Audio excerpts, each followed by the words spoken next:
இன்னைக்கு நியூஸ் என்னன்னு பார்த்தீங்கன்னா 24ஆம் நியூஸ் பார்க்க போகிறோம். கரண்ட் அஃபேர்ஸ் கம்பைன் வித் சமச்சீரில் டிஎம்கே ஒரேட்டர் விஜயா அப்படின்ற ஒருத்தர் வந்து அப்பாயிண்ட் பண்ணியிருக்காங்க. எதுக்கு அப்படின்னு பார்த்தீங்கன்னா Tamil Nadu child rights commission chief, அதாவது அந்த கமிஷனோட சேர்மனாக அப்பாயிண்ட் பண்ணியிருக்காங்க. ஆல்ரெடி அவங்களோட டென்யூர் வந்து முடிஞ்சிருச்சு. அது முடிஞ்சதுக்கு அப்புறமும் எக்ஸ்டெண்ட் பண்ணி அவங்கள வந்து அப்பாயிண்ட் பண்ணியிருக்காங்க. 3 years டென்யூர் அது முடிஞ்சிருச்சு, பட் வந்து எக்ஸ்டெண்ட் பண்ணியிருக்காங்க. Tamil Nadu has appointed Pudukkottai Vijaya a DMK orator at the chairperson of the State Commission for Protection of Child Rights. இந்த அமைப்போட ஒரு முக்கியமான பர்சனாக வந்து மறுபடியும் எக்ஸ்டெண்ட் பண்ணி இவங்க வந்து அப்பாயின்ட் பண்ணப்பட்டிருக்காங்க. இதில் வந்து 6 மெம்பர்ஸ் வந்து இருக்காங்க. அந்த மெம்பர்ஸ்லாம் பார்த்தீங்கன்னா வந்து ஒரு சைல்டு ரைட்டோட ஆக்டிவிஸ்ட்டாக இருக்காங்க ஒருத்தர், இன்னொருத்தர் வந்து பீடியாட்ரிஷியனாக இருக்காங்க, இன்னொருத்தர் வந்து பார்த்தீங்கன்னா ஒரு ரிசர்ச் பண்ணி சைல்டு செக்ஸ் அப்யூஸை பற்றி ரிசர்ச் பண்ணி வெளியிட்ட ஒரு ஆத்தர் இருக்காங்க. அப்புறம் யாரெல்லாம் இருக்காங்கன்னு பார்த்தீங்கன்னா ஒரு முன்னாள் சைல்டு வெல்ஃபேரில் ஒர்க் பண்ணவங்க, ஃபார்மர் SC/ST டிஸ்ட்ரிக்ட் கமிட்டியில் ஒர்க் பண்ண ஒரு மெம்பர், இது மாதிரி ஏதோ ஒரு வகையில் சைல்டு வெல்ஃபேருக்காக ஒரு கான்ட்ரிபியூட் பண்ணவங்களெல்லாம் அந்த மெம்பராக வந்து அப்பாயிண்ட் பண்ணியிருக்காங்க.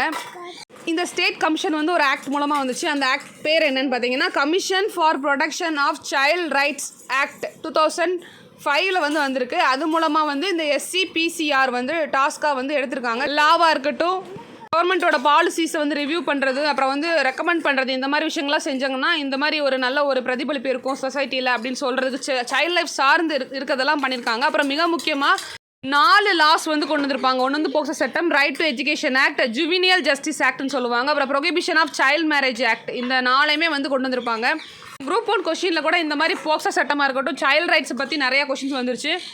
இந்த ஸ்டாச்சுட்டரி பாடியை பொறுத்த வரைக்கும் ஒரு 3 years கேப் ஆனதுனால நிறையா வந்து வயலேஷனை வந்து அட்ரஸ் பண்ண மறந்துட்டாங்க. ஸோ அதை சரி பண்ணுறதுக்காகவும் இனிமேல் வந்து நிறையா வந்து ஒரு மாற்றங்களை கொண்டு வரணுன்றதுக்காகவும் இந்த முன்னெடுத்திருக்காங்க இந்த அமைப்பு. என்னதான் வந்து கேரளா கர்நாடகாவில் நிறையா வந்து ஒரு புதுசாக ஒரு ரீகன்ஸ்ட்ரக்ஷன் பண்ணாலும், அந்த அமைப்பை வந்து ரீகான்ஸ்டியூட் பண்ணாலும் சில அரசியல் தலையீடுகள்னால அது சிறப்பாக செயலாற்ற முடியாமலே போயிட்டுருக்கு அப்படின்றத இந்த நியூஸை சொல்லியிருக்காங்க. ஸோ இப்போ வந்து நமக்கு என்ன தெரிஞ்சுக்கணும், சைல்டு ரைட்ஸை பற்றி தெரிஞ்சுக்கணும். அது நம்ம சமச்சீர் புக்கில் எங்கே வருதுன்னா 9th புக்கில் தான் இருக்குது. 9th சோஷியலில் நம்ம படிக்கலாம். அதில் என்னென்ன கொடுத்துருக்காங்கன்றத பார்ப்போம். இந்த மாதிரி போக்சோ சட்டமாக இருக்கட்டும் எல்லாமே அதுக்குள்ளே வரும். ஸோ சைல்டு ரைட்ஸ், குழந்தைகளுக்கான உரிமைகள், அதை பற்றி கொடுத்துருக்காங்க.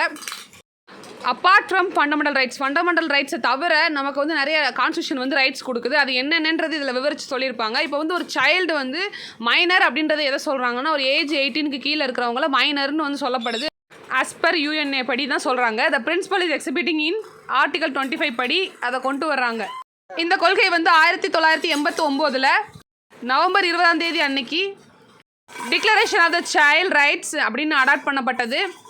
குழந்தைகள் உரிமைகள் பிரகடனம்.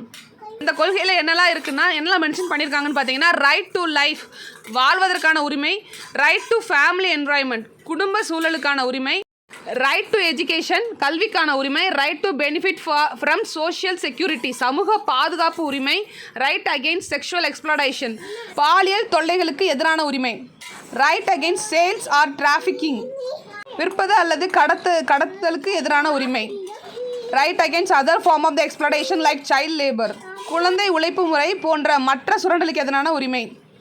இப்படி 7 ரைட்ஸ் வந்து சொல்லியிருக்காங்க. அதில் ஃபர்ஸ்ட் ரைட் டு லைஃப் பார்ப்போம். குழந்தை வந்து பிறக்கிறதுக்கு முன்னாடி அதுக்கு வாழ்கிறதுக்கான எல்லா தகுதியும் வந்து அது பெறுது அப்படின்றத சொல்லியிருக்காங்க. பிறப்புரிமை மட்டும் இல்லை, அடிப்படை தேவையான உணவு, உடை, இருப்பிடம், இந்த மாதிரி விஷயங்கள்லாம் அது மட்டும் இல்லாமல் கண்ணியமான வாழும் உரிமை ஆகியவற்றை உள்ளடக்கியது அப்படின்றத சொல்கிறாங்க. ரைட் டு லைஃப்ன்றது அதுதான், கண்ணியமாக வாழ்கிறதுக்கான உரிமையும் இருக்குது. Dignified living, need of food, shelter, clothing, அதெல்லாமே கொடுத்துருக்காங்க ரைட் டு பாண்டில். ஸோ வந்து நெக்ஸ்ட் வந்து பார்த்திங்கன்னா ரைட் டு ஃபேமிலி என்வாயன்மெண்ட், குடும்ப சூழலுக்கான உரிமை. நார்மலாக ஒரு சைல்டு வந்து ஒரு குடும்ப சூழலில் வாழ்கிறதுக்கான உரிமை இருக்குது. அது இல்லாமல் இந்த கைவிடப்பட்ட குழந்தையாக இருக்கட்டும், இல்லை வந்து ஆதரவற்ற அனாதை அந்த மாதிரி குழந்தைகள்லாம் வாழ தகுதியுடையவர்கள் தான், அவங்கள வந்து தத்தெடுக்கிறதுக்கான உரிமையும் இருக்குது மற்றவங்களுக்கு அப்படின்ற மாதிரி சொல்லியிருக்காங்க. அடாப்ஷன் டு கேரிங் ஃபேமிலி, சமூக பாதுகாப்பு உரிமை, right to benefit from social security. Financial support வந்து அவங்க பேரண்ட்ஸோ இல்லை கார்டியனோ கொடுக்கலாம், அது வாங்கிக்கிறதுக்கான உரிமை வந்து அந்த சைல்டுக்கு இருக்குது. அதே மாதிரி இஃப் சப்போஸ் வந்து நல்ல ஒரு என்வாயன்மெண்ட், குட் ஸ்டாண்டர்டாக வந்து ஒரு லிவிங்கை தர முடியலாட்டி அந்த கவர்மெண்ட் அரசு நிதியுதவி அளிக்க வேண்டும் அப்படின்றத இங்கே கொடுத்துருக்காங்க. நெக்ஸ்ட் ரைட் டு எஜுகேஷன், கல்விக்கான உரிமை. 2009 அது எனாக்ட் ஆகுது, பார்லிமெண்ட்டில் எனாக்ட் பண்ணுறாங்க. எல்லாருக்குமே, அதாவது 6லேருந்து 14 வயதுக்கு உட்பட்ட குழந்தைகளுக்கு கம்பல்சரி ஃப்ரீ எஜுகேஷன் வந்து கொடுக்கணும் அப்படின்றத சொல்கிறாங்க. அண்டர் ஆர்டிகல் 21A படி கான்ஸ்டியூஷனில் அதை வந்து நம்ம வச்சுருக்கோம். குழந்தைகளுக்கான இலவச மற்றும் கட்டாய கல்வி வழங்க 2009 அதை வந்து கொண்டு வந்தாங்க, நடைமுறைப்படுத்திட்டாங்க. கீழே இந்த பாக்ஸில் வந்து அப்படின்னா என்ன அப்படின்றத கொடுத்துருப்பாங்க. அப்படின்னா என்னென்னா, ஒவ்வொரு சைல்டுக்கும் ஃபார்மலாக எலமெண்ட்ரி எஜுகேஷன் வந்து கிடைக்கப்படும். இந்த right of childrens provide free and compulsory education till the completion of the elementary education in a neighbourhood school. கல்வி பயிலும் குழந்தைக்கு எந்த வகையான கட்டணமும் செலுத்த வேண்டிய அவசியம் இல்லை. வந்து மலாலாவை பற்றி கொடுத்துருக்காங்க. ஏன்னா அவங்க வந்து ஒரு பெண் கல்வி சார்ந்த ஒரு நோபல் பரிசு பெற்றதுனால அதை பற்றி கொடுத்துருக்காங்க, தனியாக போட்டிருக்காங்க. இல்லை, மலாலா என்ன சொல்லியிருப்பாங்கன்னா, நான் ஸ்கூல் போகிறத ரொம்ப விரும்பினேன், ஆனால் அடிப்படைவாதிகள் அப்படின்னு சொல்லப்படுற ஃபண்டமெண்டலிஸ்ட் வந்து அந்த ஸ்வெத் வேலி அப்படின்ற அந்த இடத்த ஆக்கிரமித்த போது எங்களால் ஸ்கூலுக்கு போக முடியலை. ஸ்கூலுக்கு போகிற அந்த உரிமையை வந்து பறிச்சிட்டாங்க எங்ககிட்டேருந்து. அதுக்கு நான் எதிர்த்து குரல் கொடுத்தேன். அப்படி குரல் கொடுத்ததுனால 2012 அக்டோபர் மாதம் பள்ளியிலேருந்து நான் வீடு திரும்பிட்டு இருக்கும்போது துப்பாக்கி ஏந்தி ஒருவர் வந்து எங்களோட பேருந்தில் ஏறி மலாலா யார் அப்படின்னு கேட்டுட்டு தலையில் துப்பாக்கி வச்சு இடது பக்கமாக என்னை சுட்டார். ஒரு 10 நாள் கழிச்சு தான் நான் இங்கிலாண்டோட ஒரு ஹாஸ்பிட்டலில் நான் முழிச்சே பார்த்தேன். இப்படி ஒவ்வொரு பெண்ணும் வந்து அந்த ஸ்கூலுக்கு போகிற வரைக்கும் என்னோட போராட்டம் வந்து தொடர்ந்துக்கிட்டே இருக்கும் அப்படின்றத சொல்லியிருப்பாங்க. இதில் எல்லா பெண்களுமே 12 வருடம் இலவச பாதுகாப்பான மற்றும் தரமான கல்வி வந்து கிடைக்கிறதுக்கு நான் ஒவ்வொரு நாளும் போராடிக்கிட்டே இருப்பேன்றதை சொல்லியிருக்காங்க. 130 மில்லியன் பெண்கள் பள்ளியிலிருந்து பயிலாத இன்றைய சூழலில் நான் செய்ய வேண்டிய வேலைகள் அதிகம் உள்ளன அப்படின்றத சொல்லியிருப்பாங்க. கல்வி மற்றும் சமூகத்திற்காக என்னோட சேர்ந்து போராடுவீர்கள் என நம்புகிறேன் அப்படின்னு நம்மகிட்ட சொல்கிற மாதிரி சொல்லியிருப்பாங்க. நெக்ஸ்ட் எதை பற்றி போட்டிருப்பாங்கன்னு பார்த்தீங்கன்னா, அப்படி கீழே வந்தீங்கன்னா, against sales or trafficking of children, குழந்தை விற்பனை அல்லது கடத்தலுக்கு எதிரான உரிமையை பற்றி கொடுத்துருப்பாங்க. Children should be treated as a individual with fundamental human rights. அதாவது குழந்தைகளை ஒரு தனி நபராக கருதி எல்லாத்துக்கும் கிடைக்க வேண்டிய அந்த ரைட்ஸ் வந்து அவங்களுக்கு கிடைக்கணும் அப்படின்றத இங்கே சொல்லியிருப்பாங்க. இப்போ குழந்தைகளை கடத்தல் எந்த காரணத்தினால நடைபெறும்னு சொல்லியிருக்காங்கன்னா, குழந்தைகள் விற்பனை நடக்கிறது வந்து ஏழ்மை, அப்புறம் பாலின பாகுபாடு, சிதறிய குடும்பங்கள் இந்த மாதிரி இடத்துல தான் அதிகமாக நடத்துன்னு சொல்கிறாங்க. அப்புறம் காவலன் ஆப்பை பற்றி போட்டிருக்காங்க. அது ஒன்லி ஃபார் உமன் மட்டும் கிடையாது, எமர்ஜென்சியாக ஏதாச்சும் ஒரு முக்கியமான கிரிட்டிக்கல் சுச்சுவேஷனில் கூட நம்ம அந்த ஆப்பை யூஸ் பண்ணலான்றதை போட்டிருக்காங்க. இன்னும் வந்து கடத்திட்டு போய் என்னெல்லாம் செய்கிறாங்கன்னா, பொருளாதார அடிப்படையில் சுரண்டல், பாலியல் சுரண்டல், அப்புறம் வந்து பாலியல் துன்புறுத்தல், போதைப் பொருள் கடத்தல் மற்றும் குழந்தை தொழில் ஆகிய காரணங்களுக்காக விற்பனை செய்கிறாங்கன்றதை போட்டிருக்காங்க.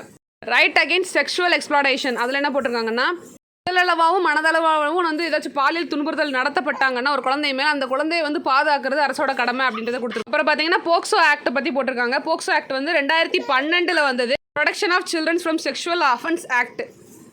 ஒவ்வொரு நிலையிலும் குழந்தைகளோட நலனை வந்து மையமாக வச்சு இந்த சட்டம் வந்து உருவாக்கப்பட்டதுன்றதை கொடுத்துருப்பாங்க.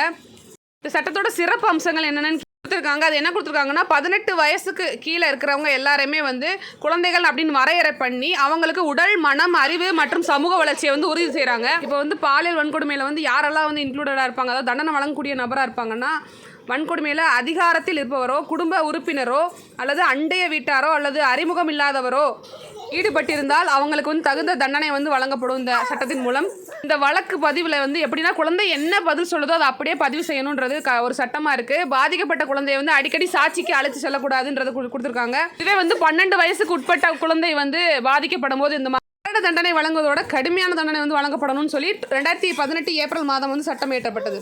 இந்த சட்டத்தோட சிறப்பம்சம் என்னன்னு சொல்கிறாங்கன்னா, உபதார தொகை வந்து விதிக்கப்பட்டது வந்து அந்த தொகை மொத்தமும் வந்து மருத்துவ செலவுக்கு போகணும் அப்படின்றது தான் இந்த சட்டத்தோட சிறப்பம்சமாக சொல்கிறாங்க. குற்றவியல் திருத்த சட்டம் 2018 சொல்லிட்டு இருக்கேன், ஏப்ரல் மாதம் வந்தது. அப்புறம் 1098 இந்த இலவச குழந்தைகளுக்கான உதவி மையம் தேவைப்படும் போது 24 மணி நேர சேவையாக வந்து கட்டணம் இல்லாமல் நம்ம ஃபோன் பண்ணி எதுனாலும் பேசிக்கலாம். அதுக்கு கொண்டு வந்த இலவச உதவி என்ன அது. ஃபைனலாக right against other forms of exploitation like child லேபரை பற்றி கொடுத்துருப்பாங்க. இந்த சைல்டு லேபர் ஆகிறதுனால இந்த இளமை பருவத்தை மட்டும் இல்லாமல் உடல்நலம் மற்றும் கல்வி எல்லாத்தையுமே இழக்கிறாங்க அப்படின்றத சொல்லியிருக்காங்க. இந்த கண்ணாடி தயாரிக்கிறது, தீப்பெட்டி தயாரிக்கிறது, அப்புறம் பூட்டு தயாரிக்கிறது, இந்த தொழிற்சாலையிலலாம் பணியமர்த்துறாங்க. சுரங்க வேலை, கல்குவாரி அந்த மாதிரியும் இருக்காங்க. அப்புறம் தேயிலை தோட்ட வேலைகள் எல்லாம் நடக்குது. அதுலேயும் குழந்தைகளை வந்து பணியமர்த்துறாங்க. வேலைவாய்ப்பு வந்து பாலின வகையில் மாறுது. ஆண் குழந்தை வந்து கூலி வேலைக்கும், பெண் குழந்தைகளை வந்து இந்த மாதிரி வீட்டு வேலைகளுக்கு அந்த மாதிரிலாம் அனுப்புகிறாங்க. மெயினாக வந்து ஆண் குழந்தைகள் எங்கெல்லாம் போகிறாங்கன்னா, விவசாய நிலங்கள், உணவகங்கள், வாகனங்கள் பழுது பார்க்கும் பட்டறை மற்றும் குடிசை தொழில் பணியமர்த்தப்படுறாங்க. குறைபாடுடைய குழந்தைகள் தான் வந்து அதிகமாக மற்ற குழந்தைகளை காட்டிலும் 3.4% அதிகமாக வந்து பாலியல் வன்கொடுமைக்கு ஆளாகிறதா சொல்லியிருக்காங்க. அப்புறம் பார்த்தீங்கன்னா, கைலாச சத்யார்த்தி அப்படின்ற ஒரு நோபல் பீஸ் ப்ரைஸ் அவர் வின்னரை பற்றி போட்டிருக்காங்க. அவரோட ஃபவுண்டர், அவர் எதோட ஃபவுண்டர்னா பச்சப்பன் பச்சோ அந்தோலன். இந்த அமைப்பு மூலமாக 86,000 குழந்தைகளை வந்து குழந்தை தொழிலாளர்கள்லேருந்து வெளியே கொண்டு வந்திருக்காங்க. அப்புறம் 1998 80,000 கிலோமீட்டர் வந்து மார்ச்சாக நடந்து போயிருக்காரு. Global March against child labour மூலமாக உலகளவிய பார்வை வந்து அவர் மேலே படுது. அப்புறம் 2014 நோபல் ப்ரைஸ் வந்து அவருக்கு கிடைக்குது, பீஸ் ப்ரைஸ் வந்து கிடைக்குது. அப்புறம் இந்தியன் கான்ஸ்டியூஷனுக்குள்ளே இருக்க சைல்டு ரைட்ஸை பற்றி போட்டிருக்காங்க. Article 24 and 45. 14 வயதுக்கு உட்பட்ட குழந்தைகளை வந்து ஒரு ஆபத்தான சூழ்நிலை வேலைக்கு அமர்த்தக்கூடாதுன்றது ஆர்டிகல் 24. 45 வந்து free and compulsory education. So இதான் வந்து இன்றைக்கான நியூஸ் ரிலேட்டட் டு சமச்சீர் என்ன வந்திருக்குன்றதை பார்த்துட்டோம். தேங்க்யூ.